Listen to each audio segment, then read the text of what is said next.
பெரும்பாலுமான parents இதை கவனிக்கிறது இல்லைங்க. நம்ம டெய்லி லைஃப்ல பண்ற சில சின்ன சின்ன பழக்க வழக்கங்கள் நம்ம குழந்தைங்களுடைய பிரெயின் ஃபங்க்ஷன்ஸை இம்பாக்ட் பண்ணக்கூடிய வாய்ப்புகள் இருக்கு. அதுல சேலஞ்சான விஷயம் என்னன்னா, இந்த சின்ன சின்ன விஷயங்கள்லாம் நம்ம நார்மலான பேரண்டிங் மாதிரி நமக்கு தெரியும்.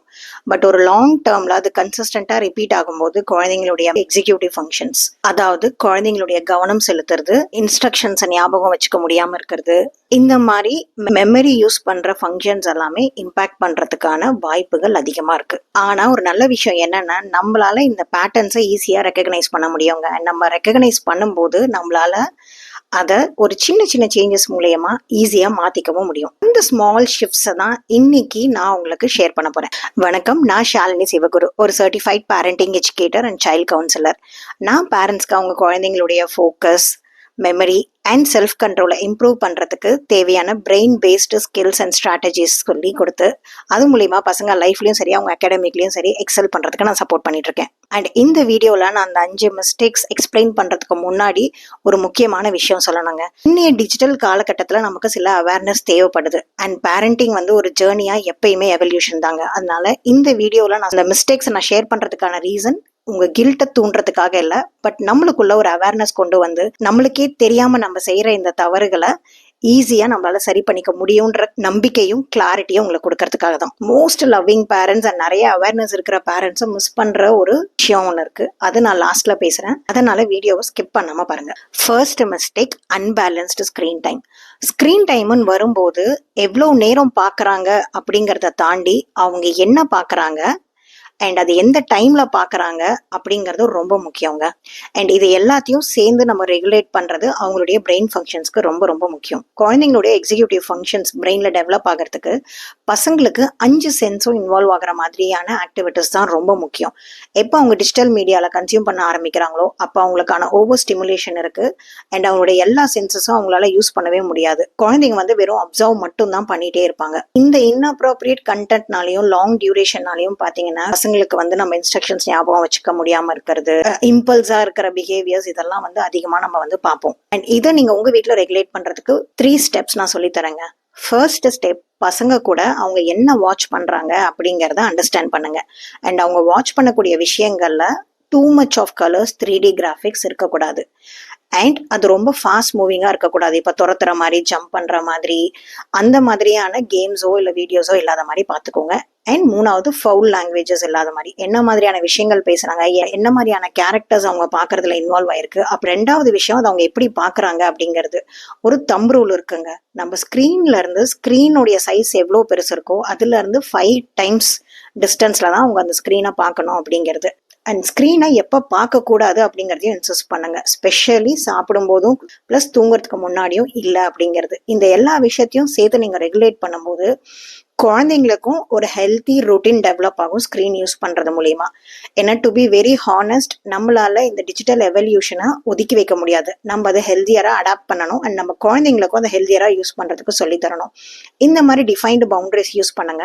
இது உங்கள் பசங்களுடைய ஸ்க்ரீன் டைமை ரெகுலேட் பண்ணும். இந்த ஸ்க்ரீன் டைம் ரெகுலேஷன் அவங்களுடைய மூட் ரெகுலேஷனை கொண்டு வரும். அது ஃபர்தராக அவங்களுடைய ஃபோக்கஸ், மெமரி, அட்டென்ஷனையும் நமக்கு கொஞ்சம் கொஞ்சமாக இம்ப்ரூவ் பண்ணுறதுக்கு ஹெல்ப் பண்ணும். இது சில பேரண்ட்ஸ் என்கிட்ட இதை சொல்லும் போது சொல்லுவாங்க, மேடம் என் பசங்க எப்பயுமே அடம் பிடிப்பாங்க, எனக்கு அந்த ஷோ தான் பார்க்கணும்னு சொல்லிட்டு, அப்ப நான் என்ன மேடம் பண்றது அப்படின்னு கேட்பாங்க. அவங்க பசங்க கிட்ட அந்த ஷோ அவங்க பாக்குறதுக்கான ரீசன் என்னன்னு கேளுங்க. இப்ப மேபி அவங்களுக்கு அந்த கேரக்டர் பிடிச்சிருக்கும், அப்ப அந்த கேரக்டர் ஏன் பிடிச்சிருக்கு அப்படிங்கறத கேளுங்க. அண்ட் அதை நீங்க அண்டர்ஸ்டாண்ட் பண்ணிட்டு அதுக்கு ஈக்குவலண்டான அவங்களுக்கு சாய்ஸஸ் கொடுங்க. நீங்க அல்டர்னேட்டிவ்ஸும் சாய்ஸஸும் குழந்தைங்க கிட்ட கொடுத்து, பிளஸ் அதை நீங்க ஏன் பார்க்க வேணாம்னு சொல்றீங்கன்றதும் குழந்தைங்க கிட்ட எக்ஸ்பிளைன் பண்ணுங்க. நீங்க சாய்ஸஸோட நோ சொல்லும் போது குழந்தைங்க கண்டிப்பா அடாப்ட் பண்ணிப்பாங்க. 2வது விஷயம், குழந்தைங்க போர்டா ஃபீல் பண்ண விடாம நம்ம அவங்களை என்கேஜ் பண்ணணும்னு நினைக்கிறது. நிஜமாலுமே as a பேரண்டா நானும் இதை நிறைய டைம் ஃபீல் பண்ணியிருக்கேன். பிரெயின் சயின்ஸ்லாம் படிக்கிறதுக்கு முன்னாடி பசங்க போர் அடிக்குது அப்படின்னு சொன்னாலே, சரி கலரிங் பண்றியா, டிராயிங் பண்றியா, நம்ம ஏதாவது ஆர்ட் அண்ட் கிராஃப்ட் பண்ணலாமா அப்படின்னு சொல்லிட்டு நம்ம அவங்களுக்கு ஆப்ஷன்ஸ் கொடுத்து என்கேஜ் பண்றதுக்கு ட்ரை பண்ணிக்கிட்டே இருப்போம். பிரெயின் சயின்ஸ்ல ஸ்ட்ரக்சர்ட் அண்ட் அன்ஸ்ட்ரக்சர்ட் டைம்னு சொல்லுவாங்க. ஸ்ட்ரக்சர்ட் டைம்னா நம்ம அதுல பசங்க என்ன பண்ணணும் அப்படிங்கறத யோசிச்சிருப்போம், ஒரு கிளாஸ் அனுப்புறது இல்லை ஒரு ஆக்டிவிட்டி பண்றது. அன்ஸ்ட்ரக்சர்டு டைம்னா அதுல எதுவும் ஸ்பெசிஃபிக்கா டைரக்ஷன்ஸே இருக்காது. அவங்களுக்கு என்ன தோணுதோ அதை அவங்க பண்ணிக்கிட்டு இருப்பாங்க. அண்ட் ஒரு ஆராய்ச்சியில் என்ன கண்டுபிடிச்சாங்கன்னா, எந்தெந்த குழந்தைங்கள்லாம் இந்த அன்ஸ்ட்ரக்சர்ட் டைம் அதிகமாக அவங்க லைஃப்ல இருந்ததோ அவங்களுக்கு செல்ஃப் டைரக்டட் எக்ஸிக்யூட்டிவ் ஃபங்க்ஷனிங், அதாவது பெரியவங்க சொல்லாமலே ஒரு விஷயத்த அவங்களா செய்யறது, புது புது ஐடியாஸ் கொடுக்கறது, அந்த மாதிரியான விஷயங்கள் இந்த குழந்தைங்க கிட்ட அதிகமா இருந்துச்சுங்க அவங்க வளர்ந்த அப்புறம். இது எதனால அப்படின்னு பாத்தீங்கன்னா, பொதுவா நம்மளுடைய பிரெயின் வந்து எங்கேஜா இருக்குன்னு வச்சுக்கோங்களேன், ஃபோக்கஸ்டா ஒரு விஷயம் பண்ணிக்கிட்டே இருக்கு அப்படின்னும் போது அதனால வந்து ரொம்ப திங்க் பண்ண முடியாது. எப்ப அது ரொம்ப பிளாங்கா இருக்கோ அப்பதான் அதனுடைய கிரியேட்டிவிட்டியும் இமேஜினேஷனும் கிக் ஸ்டார்ட் ஆகும். அதனாலதான் குழந்தைங்க போரா ஃபீல் பண்றதும் ஓகேவான விஷயம் தான். அதனால டெய்லி ஒரு 30 மினிட்ஸ் ஒரு அன்ஸ்ட்ரக்சர்ட் டைம் உங்க குழந்தைங்களுக்கு கொடுங்க. அண்ட் அந்த டைம்ல ஸ்பெசிஃபிக்கா பசில் சால்வ் பண்றது, டிராயிங் பண்றது, அந்த மாதிரி எந்த ஆக்டிவிட்டியுமே இல்லை. சும்மா இரு அப்படின்னு தான் நம்ம சொல்லணும். அண்ட் கண்டிப்பா எனக்கு தெரியும், நம்ம சுட்டி பசங்க சும்மா இருக்க மாட்டாங்க. நம்ம கிட்ட வந்து கேள்வி கேட்பாங்க. அம்மா எனக்கு போர் அடிக்குது, சும்மா இருக்க சொல்றீங்க, நான் என்ன பண்றது அப்படின்னு கேட்பாங்க. அப்ப குழந்தைகிட்ட ஓப்பன் என்னடா விடுங்க. இந்த பெட்ல நீ இப்ப என்ன வேணா பண்ணலாம், இல்லைன்னா கொஞ்சம் டாய்ஸ் கொடுத்துட்டு இதை வச்சு கொஞ்ச நேரம் ஏதாவது விளையாடு, என்ன பண்ணலாம்னு யோசி, நீ ஏன் ஒரு ஐடியா கண்டுபிடிச்சு பாரு அப்படின்னு சொல்லுங்க. குழந்தைங்க கொஞ்சம் கிராங்கியா இருக்கிற மாதிரி இருந்தாலும் allow them to settle. And அந்த ஒரு half an hour அவங்களுக்கு என்ன பண்றதுன்னு கூட தோணாது. ஏன்னா அவங்க அந்த இரிட்டேஷன்ல இருக்காங்க. பட் அந்த இரிட்டேஷனை அவங்கள பாஸ் அவுட் பண்ண விடுங்க. செகண்ட் அண்ட் தேர்ட் டேவும் இதை நீங்க கண்டினியூ பண்ணும்போது அவங்க கண்டிப்பா அவங்களே ஒரு வேவை ஃபிகர் அவுட் பண்ணுவாங்க அவங்களை என்கேஜ் பண்ணிக்கிறதுக்கு. மூணாவது விஷயம், கான்ஸ்டன்ட் கரெக்ஷன். இதை நான் சொல்லும் போது நிறைய பேரண்ட்ஸ்க்கும் எனக்கும் டிஃபரன்ஸ் ஆஃப் ஒப்பீனியன் வந்திருக்குங்க. இன்ஃபேக்ட் இந்த எக்ஸசைஸ் ஃபர்ஸ்ட் நான் பண்ணும்போது வந்து நம்ம ஒன்றும் பசங்களை வந்து ரொம்ப கரெக்ட் பண்றதே இல்லையே அப்படின்னு தான் யோசிச்சிருக்கேன். பட் நம்ம அந்த டேயோட எண்டில் நம்ம ரிஃப்ளெக்ட் பண்ணி பார்க்கும்போது தான் நமக்கே தெரியும், நம்ம பெரும்பாலுமான கம்யூனிகேஷன் நம்ம குழந்தைங்க கிட்ட கரெக்ஷனாக தான் இருக்கும். சோஃபால குதிக்காத, செவுத்துல கிறுக்காத, கீழே கொட்டாம சாப்பிடு, காலை மடக்கி உட்காரு, இந்த மாதிரி நிறைய. அண்ட் நம்மளுடைய இன்டென்ஷன் இஸ் ஆல்வேஸ் பியூருங்க. ஆஸ் அ பேரண்டா நம்ம குழந்தைங்களுக்கு நல்ல விஷயம் சொல்லி கொடுக்கணும் அப்படின்னு நினைக்கிறோம். இதுல நம்ம பண்ண வேண்டிய விஷயம் என்னன்னா, பேலன்ஸ் பண்ண வேண்டியதுதான். சிம்பிளா பேலன்ஸ் பண்றதுக்கு 5:1 ரேஷியோ ஞாபகம் வச்சுக்கணுங்க. 5:1 அப்படிங்கிறது 5 நல்ல விஷயங்கள் நம்ம சொல்லிட்டு அடுத்து ஒரு கரெக்ஷன், அதாவது அவங்க என்ன மாத்திக்கணுங்கிறத சொல்றோம். அந்த 5ங்கிறது பாசிட்டிவ் விஷயங்களாவும் இருக்கலாம், உங்களுடைய நார்மல் கான்வர்சேஷன், நீங்க ஒரு விஷயத்த ஷேர் பண்றதாவும் இருக்கலாம். இது ஏன் பண்ணணும்னு பாத்தீங்கன்னா, நம்ம கரெக்ஷன்ஸ் மட்டும் சொல்லிட்டே இருக்கும்போது குழந்தைங்களுக்கே அன்கான்சியஸா நம்ம நிறைய தப்பா தான் பண்றோமோ, நம்மளுக்கு எதுவுமே சரியா பண்ண தெரியல அப்படிங்கிற ஒரு பிலீஃப் வரும். அதுதான் பாத்தீங்கன்னா ஒவ்வொரு டைமும் குழந்தைங்க வளர வளர எல்லாத்துக்குமே வேலிடேஷன் எக்ஸ்பெக்ட் பண்ணுவாங்க. ஸோ குழந்தைங்களுக்கு அந்த இன்னர் வாய்ஸ் கேட்காம இருக்கணும் அப்படின்னா இதை நம்ம ரைட்டா பேலன்ஸ் பண்ணணும். ரைட்டா பேலன்ஸ் பண்றதுக்கு அவங்க செய்யற நல்ல விஷயங்களும் சொல்லிட்டு அதுக்கப்புறமா ஒரு கரெக்ஷன் சொல்லணும். 4வது விஷயம், குழந்தைங்க பண்ண வேண்டிய நிறைய விஷயங்களை சப்போர்ட் பண்றோம், அவங்களுக்கு ஹெல்ப் பண்ணலாம் அப்படின்ட்டு நம்ம பண்றதுதான். அவங்க பேக்குள்ள புக்ஸ் எடுத்து வைக்கிறதா ஆகட்டும், அவங்களுக்கு ஷாக்ஸ் போட்டு விடுறது, சாப்பாடு ஊட்டி விடுறது, அவங்களுக்கு ஒரு விஷயம் செய்ய தெரியல இல்ல அவங்களுக்கு அது செய்ய டைம் எடுக்குது அப்படின்னா குடு நானே செய்யறேன், இதை நீ செஞ்சா ரொம்ப நேரம் ஆக்குவா அப்படின்னு நம்மளா போய் செய்யறது.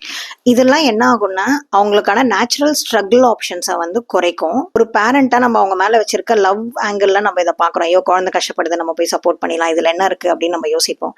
ஆனா இதுலதான் வந்து பாத்தீங்கன்னா குழந்தைங்க வந்து ரெசிலியன்ஸ் கத்துக்குவாங்க. ஒரு விஷயத்த முயற்சி பண்ணி சில டைம் தோல்வியும் அடைவாங்க அண்ட் திருப்பி அவங்க முயற்சி பண்ணுவாங்க. நம்ம எப்ப ஸ்டெப் இன் பண்ணி பண்றோமோ அப்ப அந்த நேச்சரா நடக்கக்கூடிய அந்த ஸ்ட்ரகிள் அண்ட் ப்ரொக்ரெஷனை வந்து நம்ம வந்து ஸ்டாப் பண்ணிடுவோம். அண்ட் குழந்தைங்களும் பாத்தீங்கன்னா இமீடியட் ரிசல்ட்ஸ் வந்து எதிர்பார்க்க ஆரம்பிக்கிறது நேச்சுரலா ஆயிடும். உடனே நடக்கணும் அப்படின்னு நாங்க நினைக்கிறதும் இந்த ஒரு கட்டத்துல இருந்து தான் ஆரம்பிக்குது. உங்க குழந்தைங்க கம்ஃபர்டபுளா இருக்கணுமா, கேப்பபிளா இருக்கணுமா அப்படிங்கறத யோசிங்க. உங்க வீட்டுல இம்ப்ளிமெண்ட் பண்றதுக்கு எப்பயுமே குழந்தைங்களுக்கு ஒரு ஏஜ் அப்ரோப்ரியேட் ரெஸ்பான்சிபிலிட்டிஸ் கொடுங்க. இந்த ரெஸ்பான்சிபிலிட்டிஸ் கொடுக்கும்போது அவங்க ஏதாவது சேலஞ்சஸ் ஃபேஸ் பண்ணாங்கன்னா நீங்க வந்து அதை செய்யறது மூலியமா அவங்களுக்கு சப்போர்ட் பண்ணாதீங்க. பட் அதை அவங்க எப்படி செய்யணுங்கிறதுக்கு கைட் பண்ணி சப்போர்ட் பண்ணுங்க. பிளேட்டை சிங்க்ல போடுறதாகட்டும், விளையாடி முடிச்சுட்டு டாய்ஸ் எடுத்து வைக்கிறது கொஞ்சம் மெஸ்ஸியா தான் இருக்கும். But start with that, appreciate and அவங்க அதை எப்படி பண்ணலாம் அப்படிங்கிறது சின்ன சின்ன கைட்லைன்ஸ் கொடுங்க அவங்களுக்கு. சில குழந்தைங்க என்ன பண்ணுவாங்க, they got use to it இல்லையா, அப்போ வந்து சொல்லுவாங்க அம்மா நீயே எடுத்து வைமா, எனக்கு இதெல்லாம் எடுத்து வச்சா கையெல்லாம் வலிக்குது அப்படின்னு சொல்லுவாங்க. நம்ம 2 பேரும் சேர்ந்து எடுத்து வைக்கலாமா, எடுத்து வச்ச அப்புறம் இந்த இடம் எப்படி இருக்குன்னு பார்க்கலாம் அப்படின்னு சொல்லுங்க. இது பசங்களுக்கு கலெக்டிவ் ஓனர்ஷிப்பையும் கொடுக்கும். கொஞ்சம் கொஞ்சமா செல்ஃப் ரெஸ்பான்சிபிலிட்டியை அவங்க டேக் ஓவர் பண்ணுவாங்க. அண்ட் அதை எடுத்து வச்சதுக்கு அப்புறம் ஒரு செகண்ட் பாஸ் கொடுத்து அந்த இடத்த பார்த்து அவங்க எப்படி ஃபீல் பண்றாங்கன்றதை கேளுங்க. ஏன்னா அப்பதான் அந்த ரிசல்ட் அவங்க அப்சர்வ் பண்ணுவாங்க. அண்ட் நெக்ஸ்ட் டைம் அவங்களுக்கே அதை எடுத்து வைக்கணும் அப்படின்னு தோண ஆரம்பிக்கும். அண்ட் 5வது, கன்சிஸ்டன்ட் ஸ்லீப் ரொட்டீன். ஒரு நாள் குழந்தை 8 மணிக்கு தூங்குறது, இன்னொரு நாள் 10 மணிக்கு தூங்குறது, அண்ட் ஒரு நாள் பார்த்தா சோஃபாலேயே படுத்து தூங்கிடுவாங்க, ஒரு நாள் ஃபோன் பார்த்துட்டு இருக்கும் போதே தூங்கிடுவாங்க. அது நம்ம ஓகே அப்படின்னு நினைப்போம், ஏதோ பசங்க அப்படியே தூங்கிடுறாங்க அப்படிங்கிறது. ஏன்னா நம்மளை பொறுத்த வரைக்கும் ஸ்லீப் டைம் வந்து ரெஸ்ட் டைமை மட்டும் யோசிக்கிறோம். ஆனா பிரெயினை பொறுத்த வரைக்கும் sleep time is a repair time and a growth time. Researchers என்ன சொல்றாங்கன்னா, ஸ்லீப்போட குவாலிட்டியும் குழந்தைங்களுடைய பிரெயின் growth ஃபங்க்ஷனும் டைரக்ட்லி ப்ரொபோஷனல். குழந்தைங்க எப்பயுமே ஓவர் ஆக்டிவா இருக்கிறது, இல்லைன்னா ஈஸியா எமோஷனலி சென்சிட்டிவா இருப்பாங்க. எது சொன்னாலும் கத்துறது, எது சொன்னாலும் அழுவுறது, இதெல்லாம் பாத்தீங்கன்னா associated with improper sleep quality. அதனால இன்னைக்கு நீங்க உங்க வீட்ல கன்சிஸ்டன்டான ஒரு பெட் டைம் ரொட்டீன் வந்து ஃபிக்ஸ் பண்ணுங்க. குழந்தைங்க எங்க தூங்கணும், எந்த டைம்ல தூங்கணும், அண்ட் தூங்குறதுக்கு முன்னாடி சில ரிச்சுவல்ஸும் ஸ்லோ டவுன் பண்ணிக்கிட்டே வாங்க. தூங்குறதுக்கு 2 மணி நேரம் முன்னாடி சாப்பிடுறது, அண்ட் 1 மணி நேரத்துக்கு முன்னாடி டிவி, மொபைல்ஸ் எல்லாமே ஆஃப் பண்ணிடுறது, ஹாஃப் அன் ஹவர் முன்னாடி பெட்டுக்கு போயிடுறது, அண்ட் தூங்குறதுக்கு ஒரு 15 மினிட்ஸ் முன்னாடி கதை பேசுறதோ இல்லைன்னா ஸ்டோரி சொல்றதோ இருக்கும் அப்படின்னா, அப்ப இந்த ரொட்டீனுக்கு வந்து நம்ம மைண்ட் வந்து செட் ஆயிடும். இப்ப பெட் அப்படின்னா அது தூங்குற இடம், அங்க போட்டோம்னா நம்ம இன்னும் கொஞ்சம் நேரத்துல தூங்க போறோம் அப்படிங்கிறது பிரெயினுக்கு வந்து ப்ராக்டிஸ் ஆயிடும். இப்ப குழந்தைங்களுடைய பிரெயினுக்கு வந்து சீக்வன்ஸை ஈஸியா அண்டர்ஸ்டாண்ட் பண்ணிக்க முடியும். ஸோ இந்த சீக்வன்ஸ் அண்ட் பேட்டர்ன் நீங்க ரிப்பீட் பண்ண பாத்தீங்கன்னா ஆனாவே அந்த டைமுக்கு தூக்கம் வர ஆரம்பிச்சிடும் பசங்களுக்கு. அண்ட் இதை ப்ராக்டிஸ் பண்ணும்போது பார்த்தீங்கன்னா கண்டிப்பாக அது ஒரு ஃபேமிலி ரிச்சுவலாக மட்டும்தாங்க இருக்க முடியும். இப்போ குழந்தைய வந்து நம்ம தூங்க வைக்கிறோம், இன்னொரு ரூம்லேயோ இல்லை ஹால்லையோ டிவி ஓடிட்டே இருக்குன்னு வச்சுக்கோங்களேன், கண்டிப்பாக பிரெயினுக்கு ஷட் டவுன் ஆகிறதுக்கு கஷ்டப்படும். ஒரு ஃபேமிலி ஸ்லீப் டவுன் ரொட்டீனை கொண்டு வாங்க. அதுதான் குழந்தைங்களுக்கு ஒரு ஹெல்த்தியர் அடாப்ஷனை ஈஸியாக பண்ண முடியும், ஸ்ட்ரகிள்ஸ் இல்லாமல். நீங்கள் இதெல்லாம் ப்ராக்டிஸ் பண்ணும்போது முக்கியமாக நோட் பண்ண வேண்டிய விஷயங்கள்ங்க. ஃபர்ஸ்ட், நீங்கள் சொல்கிற அன்னைக்கு ஃபர்ஸ்ட் டே கோஆப்ரேஷன் எதிர்பார்க்காதீங்க. கண்டிப்பாக அது வந்து நடக்காது. கொஞ்சம் கொஞ்சமாக தான் அந்த சேஞ்சஸ் வரும். ஸோ எந்த சின்ன சேஞ்சஸ்னாலும் அப்ரிஷியேட் பண்ணுங்க உங்க பசங்க செய்யும் போது. ரெண்டாவது விஷயம், நம்ம இதுல ஏதாவது ஒண்ணு பண்ணியிருந்தோம் அப்படின்னா அதை நினைச்சு ஃபீல் பண்ணாதீங்க. ஆஸ் அ பேரண்டா நம்ம எல்லாருமே நம்மளுடைய பெஸ்ட்டை கொடுக்குறோம். அதனால always feel proud about whatever you're trying. Consistency, repetition, calm, இது 3 தான் உங்களுடைய ஆயுதமா இருக்கணும் நம்ம இதை இம்ப்ளிமெண்ட் பண்றதுக்கு. இது 3 இருந்தா கண்டிப்பா நம்மளால நம்ம குழந்தைங்களுடைய பிரெயின் growth-அ ஹேம்பர் பண்ணக்கூடிய எந்த விஷயங்களும் நம்ம வீட்டுல நடக்காத மாதிரி நம்மளால பாத்துக்க முடியும். இன்னைக்கு நம்ம வீட்டுல நடக்கிற இந்த சின்ன சின்ன 5 விஷயங்கள் எப்படி மாத்திக்கிறது அப்படின்னு நான் ஷேர் பண்ணது உங்களுக்கு ஹெல்ப்ஃபுல்லா இருக்கும்னு நினைக்கிறேன். இதை கண்டிப்பா இன்னொரு பேரண்ட்டுக்கும் ஷேர் பண்ணுங்க. நம்ம ஏப்ரல்ல இருக்கோம், summer vacation around the corner.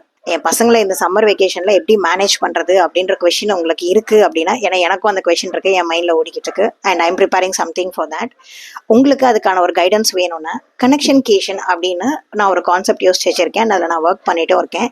இந்த சம்மர் நம்ம பசங்களை ஃபன்னாகவும் மோட்டிவேஷனாகவும் ஒரு கரெக்ட் டிஜிட்டல் பேலன்ஸோட எப்படி என்கேஜ் பண்ணணும் அப்படின்னு உங்களுக்கும் தெரிஞ்சுக்கணும் அப்படின்னா எனக்கு சம்மர் அப்படின்ட்டு டைப் பண்ணுங்க. அண்ட் அது எனக்கு செல்ஃப் மோட்டிவேட்டடாக இருக்கும். அண்ட் நான் அந்த ப்ராடக்ட்டை லான்ச் பண்ணனே உங்க எல்லாருக்கும் கண்டிப்பாக சொல்கிறேன். இன்னைக்கு நம்ம பார்த்த இந்த 5 மிஸ்டேக்ஸில் எந்த விஷயம் நீங்கள் இமீடியட்டாக எடுத்து ஒர்க் பண்ண போறீங்கன்றதை எனக்கு கமெண்ட்ல கொடுங்க. உங்களை நெக்ஸ்ட் வீடியோவில் பார்க்குற வரைக்கும் wish you happy zen parenting.